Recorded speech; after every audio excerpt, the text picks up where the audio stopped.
미련한 자에게는 영예가 적당하지 아니하니 마치 여름에 눈 오는 것과 추수 때에 비 오는 것 같으니라. 까닭 없는 저주는 참새가 떠도는 것과 제비가 날아가는 것 같이 이루어지지 아니하느니라. 말에게는 채찍이요 나귀에게는 재갈이요 미련한 자의 등에는 막대기니라. 미련한 자의 어리석은 것을 따라 대답하지 말라. 두렵건대 너도 그와 같을까 하노라. 미련한 자에게는 그의 어리석음을 따라 대답하라. 두렵건대 그가 스스로 지혜롭게 여길까 하노라.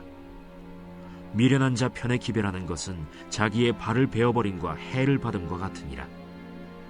저는 자의 다리는 힘없이 달렸나니 미련한 자의 입에 잠언도 그러하니라. 미련한 자에게 영예를 주는 것은 돌을 물매에 매는 것과 같으니라. 미련한 자의 입에 잠언은 술 취한 자가 손에 든 가시나무 같으니라. 장인이 온갖 것을 만들지라도 미련한 자를 고용하는 것은 지나가는 행인을 고용함과 같으니라. 개가 그 토한 것을 도로 먹는 것 같이 미련한 자는 그 미련한 것을 거듭 행하느니라. 내가 스스로 지혜롭게 여기는 자를 보느냐? 그보다 미련한 자에게 오히려 희망이 있느니라. 게으른 자는 길에 사자가 있다, 거리에 사자가 있다 하느니라. 문짝이 돌저기를 따라서 도는 것 같이 게으른 자는 침상에서 도느니라. 게으른 자는 그 손을 그릇에 넣고도 입으로 올리기를 괴로워하느니라. 게으른 자는 사리에 맞게 대답하는 사람 7보다 자기를 지혜롭게 여기느니라. 길로 지나가다가 자기와 상관없는 다툼을 간섭하는 자는 개의 귀를 잡는 자와 같으니라. 횃불을 던지며 화살을 쏘아서 사람을 죽이는 미친 사람이 있나니 자기의 이웃을 속이고 말하기를 내가 희롱하였노라 하는 자도 그러하니라. 나무가 다하면 불이 꺼지고 말쟁이가 없어지면 다툼이 쉬느니라. 숯불 위에 숯을 더하는 것과 타는 불에 나무를 더하는 것 같이 다툼을 좋아하는 자는 시비를 일으키느니라. 남의 말하기를 좋아하는 자의 말은 별식과 같아서 뱃속 깊은 데로 내려가느니라. 온유한 입술의 악한 마음은 낮은 은을 입힌 톡이니라. 원수는 입술로는 꾸미고 속으로는 속임을 품나니 그 말이 좋을지라도 믿지 말 것은 그 마음에 7가지 가증한 것이 있음이니라. 속임으로 그 미움을 감출지라도 그의 악이 회중 앞에 드러나리라. 함정을 파는 자는 그것에 빠질 것이요 돌을 굴리는 자는 도리어 그것에 치이리라. 거짓말하는 자는 자기가 해한 자를 미워하고 아첨하는 입은 패망을 일으키느니라.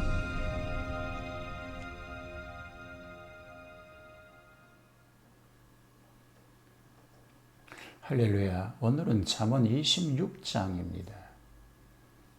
어리석은 자, 게으른 자, 쟁론하는 자, 위선하는 자에 대한 기사이지요.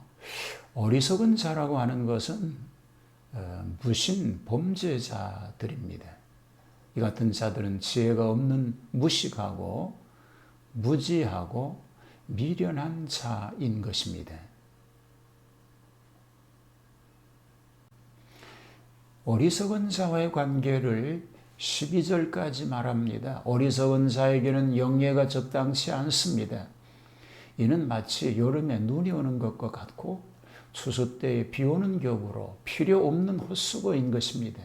까닭 없이 저주하는 것도 참새가 떠들고 제비가 날아가는 것 같다라고 말하였습니다. 무지한 동물들인 말에게는 채찍으로 때려야 하고 나귀에게는 자갈을 먹여 꼼짝 못하게 하듯 미련한 자의 등에는 막대기로 때리는 것이 당연하다는 말입니다. 저는 스스로 지혜 있는 체 하나 그의 혀는 술 취한 자의 미친 소리에 불과하다는 것이지요. 그러므로 그의 행하는 일은 개가 그 토하였던 것을 다시 먹는 격으로 범죄를 반복하니 비양심적이요 파렴치한 낙오자인 신세인 것입니다. 미련한 자에게 영예를 주는 것이 마치 돌을 물매에 매는 것과 같다고 하였습니다. 그 뜻은 돌을 던지려고 할 때에 그 돌을 물매에 매면 되겠습니까? 매면 던질 수가 없는 것입니다. 그와 같이 미련한 자에게 맡긴 성직은 신령한 효과를 거두지 못하는 것입니다. 게을러서 책임을 감당하지 못하는 것입니다. 스스로 지혜롭게 여기는 자를 보면 이보다 더 미련한 자에게 기대를 거는 것이 낫겠다는 뜻을 얘기하고 있습니다. 자, 13절로 16절은 게으른 자와의 관계를 얘기합니다. 잠언에는 게으른 자를 비사하고 책망하고 권면한 말씀이 너무나 많이 나옵니다. 게으른 자는 길에 사자가 있다, 거리에 사자가 있다고 하여 공포 분위기를 조성합니다. 게으른 자의 특성은 먹기는 좋아하나 일하기를 싫어하고 핑계를 잘 대는 것입니다. 길에 사자가 있다고 하는 것이 곧 그 핑계입니다. 그리고 또 잠자기를 좋아합니다.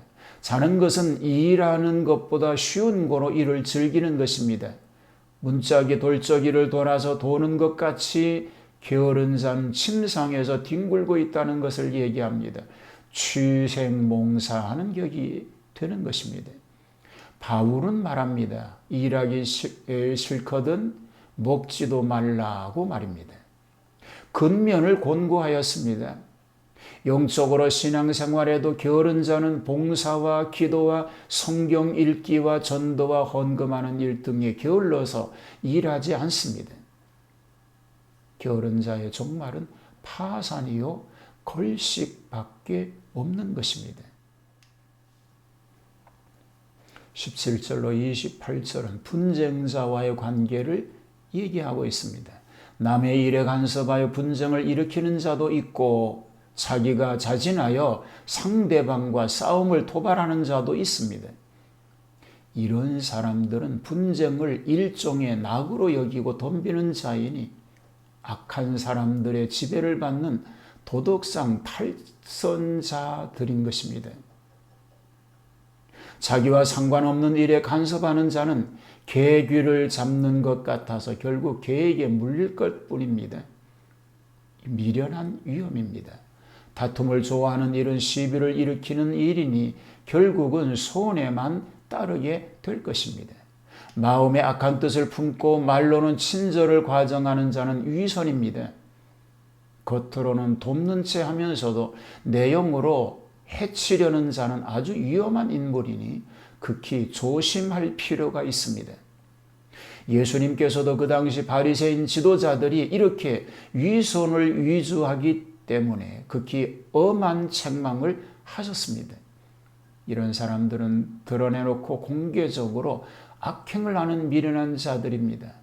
그들보다 더 가증한 인물이라고 말할 수 있는 것입니다. 가룟 유다가 예수님을 팔고 잡아주려고 입맞춘 일이 곧 이런 가증스러운 일이었습니다. 게으른 자, 어리석은 자와 동류가 되지 않고 지혜로운 자와 함께 살아가는 지혜가 있게 되기를 주님의 이름으로 축복합니다. 어리석은 자가 아니라 지혜로운 자로 살게 하옵소서.